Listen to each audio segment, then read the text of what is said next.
Hello, Assalamualaikum everyone. My name is Meidina Ulfah. Today, me and my partner Dewinta Arfah will explain to you about language assessment. What is assessment? Assessment is recognized as an integral part of teaching and learning. In ESL context, it is regarded as an important aspect to evaluate or measure numbers of skills in English that can be taught by language teachers to ESL students to give them a better understanding on how these skills are effectively used for a range of purposes, especially for their academic progress and achievement. For language teachers, ESL assessment may give valuable skills and knowledge to make better decisions in creating effective teaching and learning activities that can motivate or foster students learning ESL.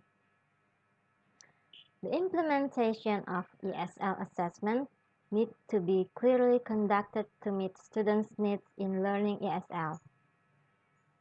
Numbers of ESL assessment instruments are provided to assist language teachers to measure certain kinds of ESL skills and evaluate students' fluency, competency, and accuracy in language use.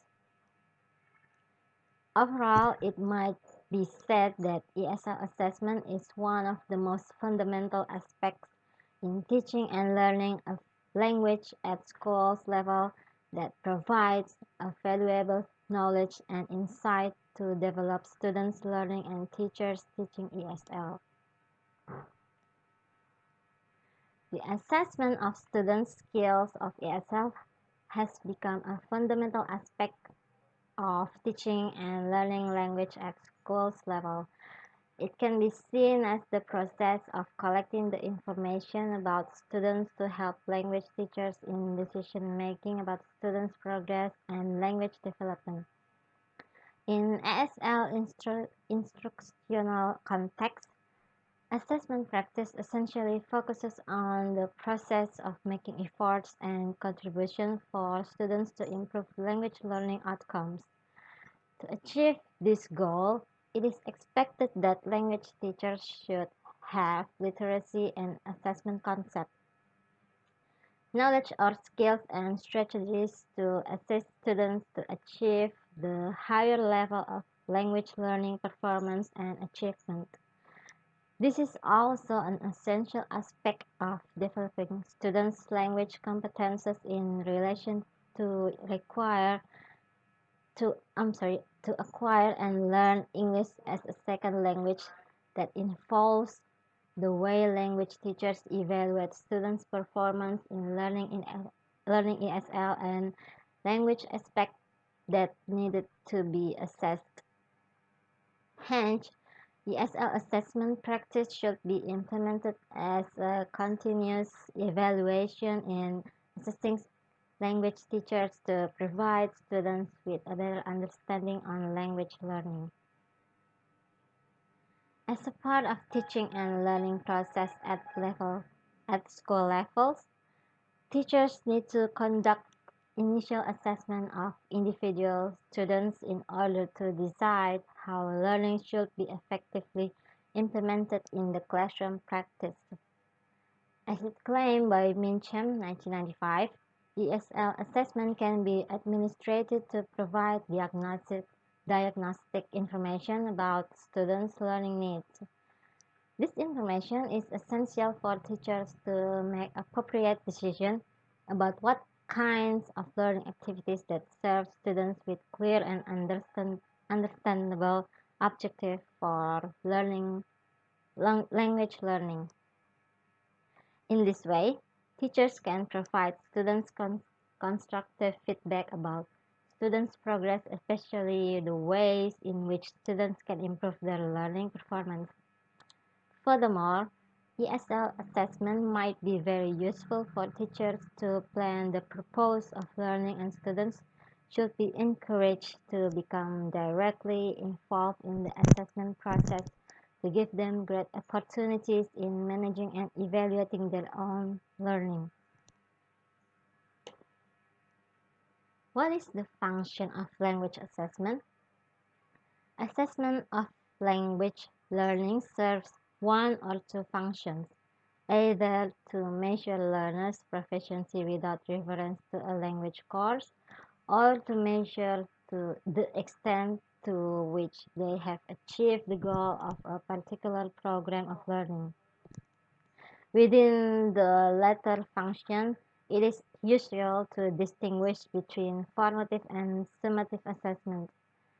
Formative assessment takes place during the course of learning in order to provide learners with feedback on their progress and alert the teacher to any aspects of the course that may be need adjustment.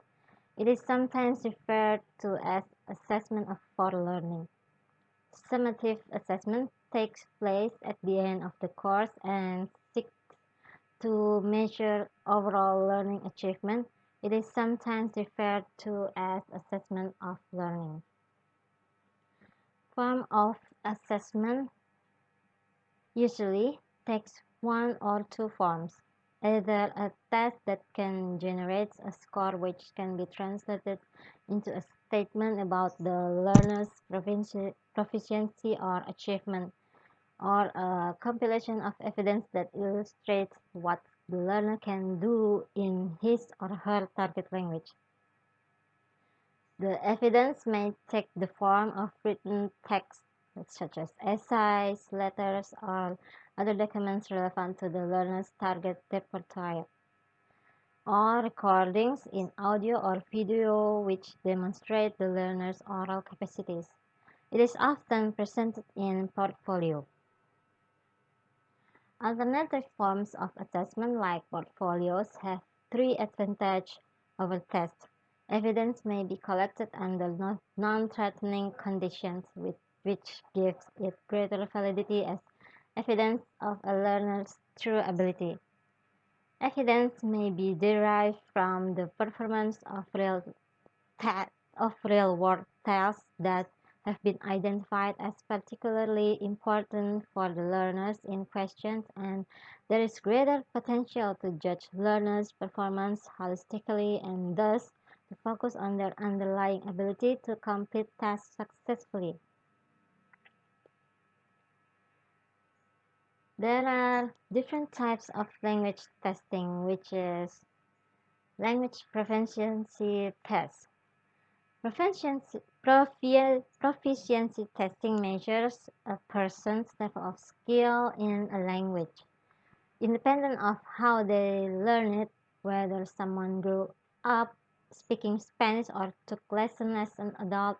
A proficiency test should score that a person the same, because the parent language test is built for the workplace. We design to measure proficiency.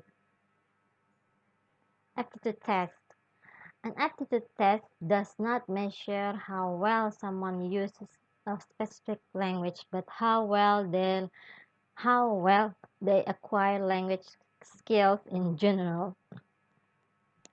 For that reason, you might use this type of test when selecting candidates for a role that would require them to learn a new language.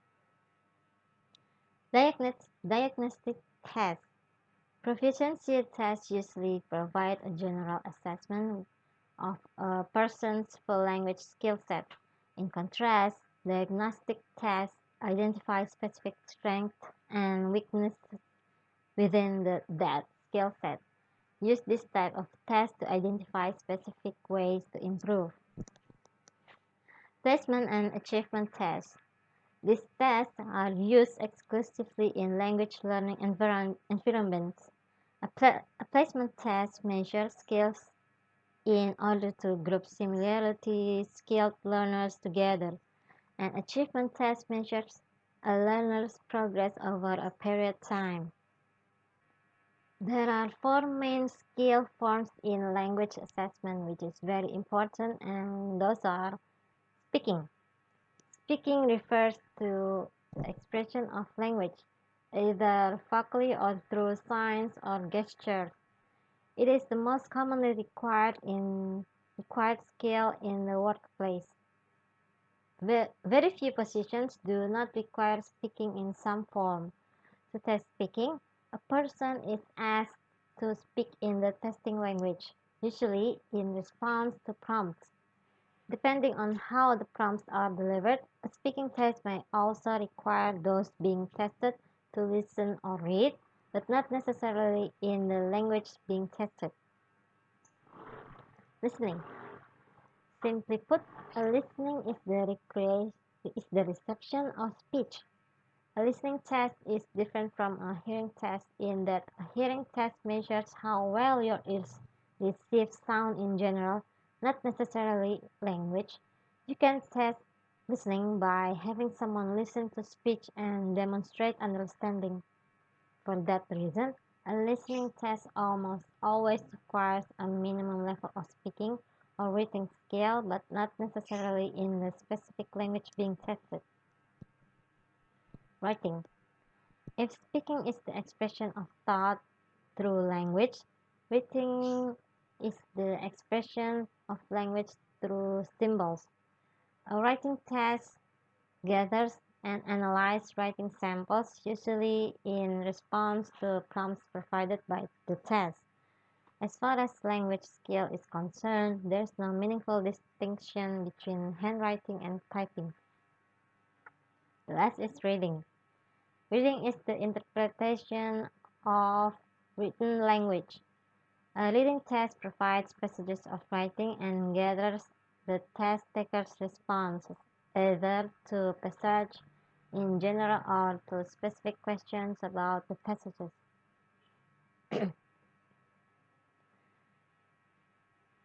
There are 7 best assessment methods, which is quick summaries.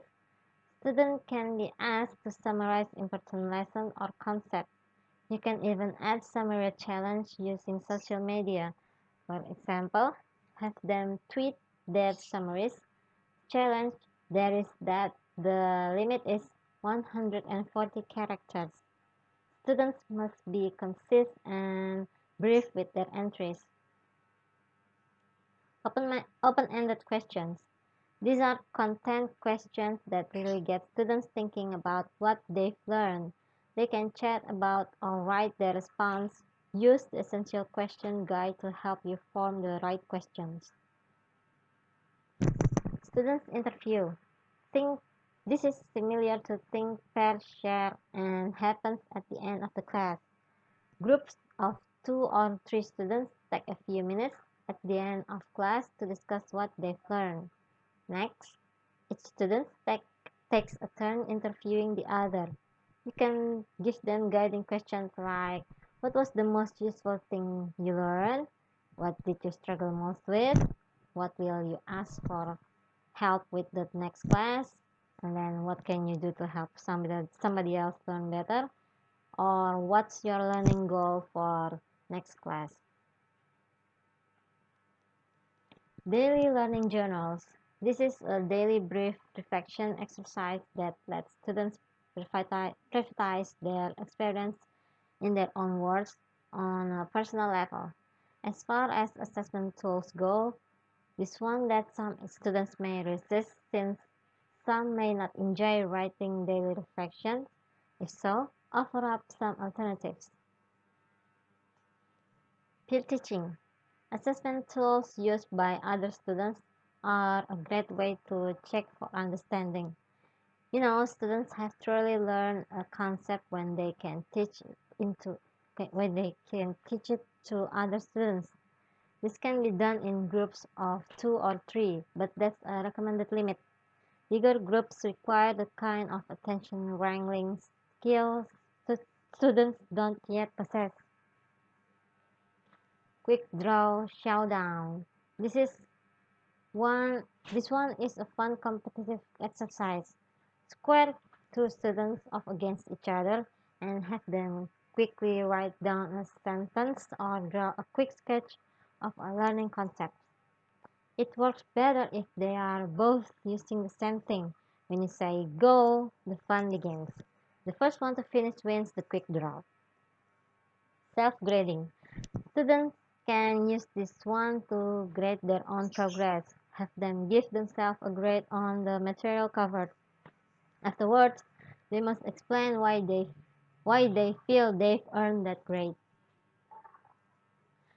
And the last is transform the test. The most common feedback we give students is usually a number. Unfortunately, this is a summative practice that does not identify strengths and weaknesses or provide feedback for learning and development.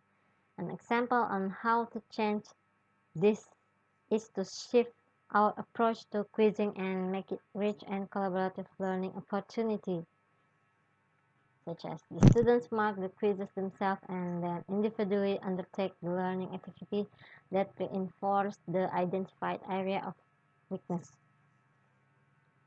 And then the students mark the quizzes and identify which activities are needed, and then form learning groups to complete the activities identified. Last, instead of a quiz, the teacher presents the question one at a time, and the students attempt the answer. The students then break into groups and work collaboratively on the activity to reduce the gap, supported by their peers. For the next explanation will be continued by my partner Dewinta Arfah. And now we talk about teaching and testing.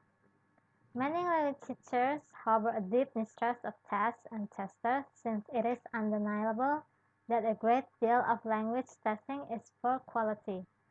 Language tests often have a harmful effect on teaching and learning and fail to measure what it is they intend to measure.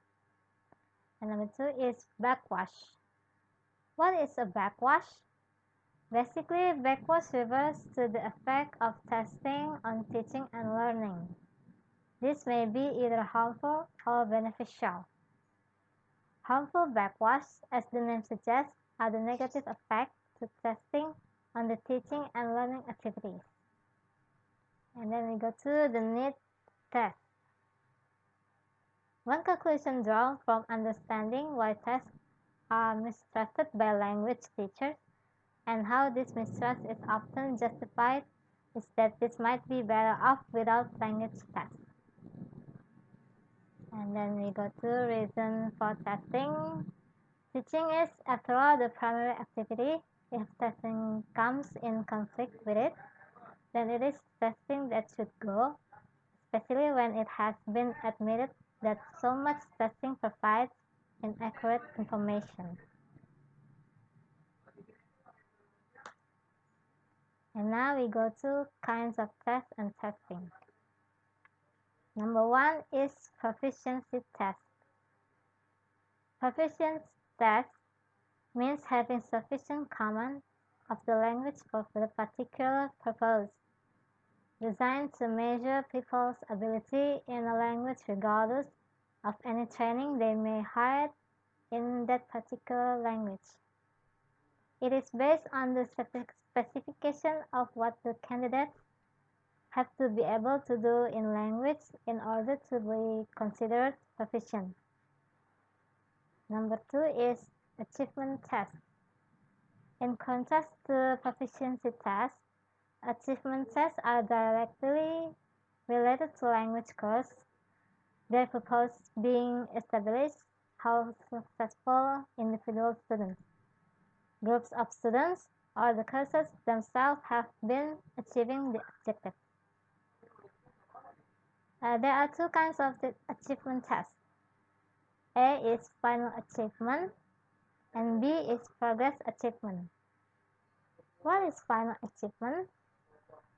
Final achievement tests are those administered at the end of a course of study.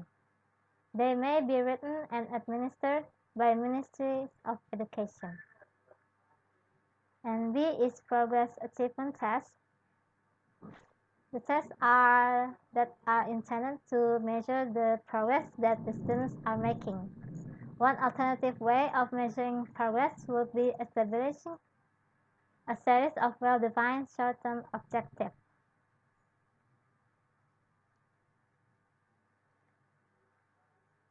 And these are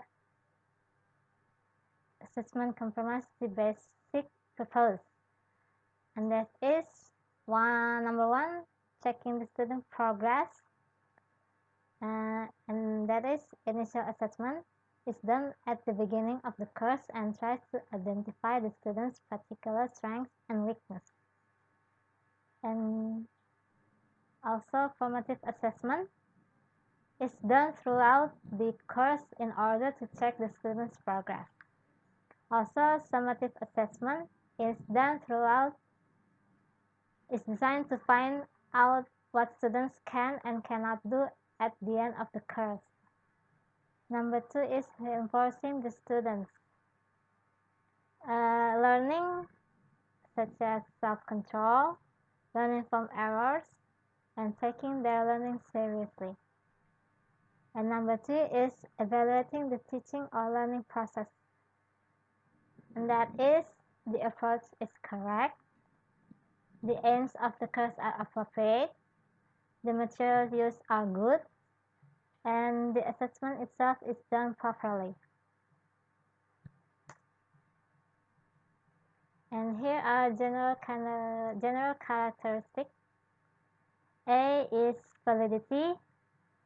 An assessment task is valid if it reflects the knowledge and skill you intend to check, if it measures what it claims to be measuring. B is transparency. Transparency is the marking system should be clear and the learner should know the system as well as the minimum score to pass. And C is feasibility. Teachers should consider ease of setting, time involved, administering and scoring. And D is reliability. This has to do with the consistency of the result of your assessment. And E is discrimination. Assessments should distinguish between good, average, and weak performance. Finally, we should not forget all possibilities for self-assessment and peer assessment. Students can be involved in the assessment process, analyzing their own performance, their progress, and their problems, or assessing other students during class activities. And these are the purposes of our presentation. You can check.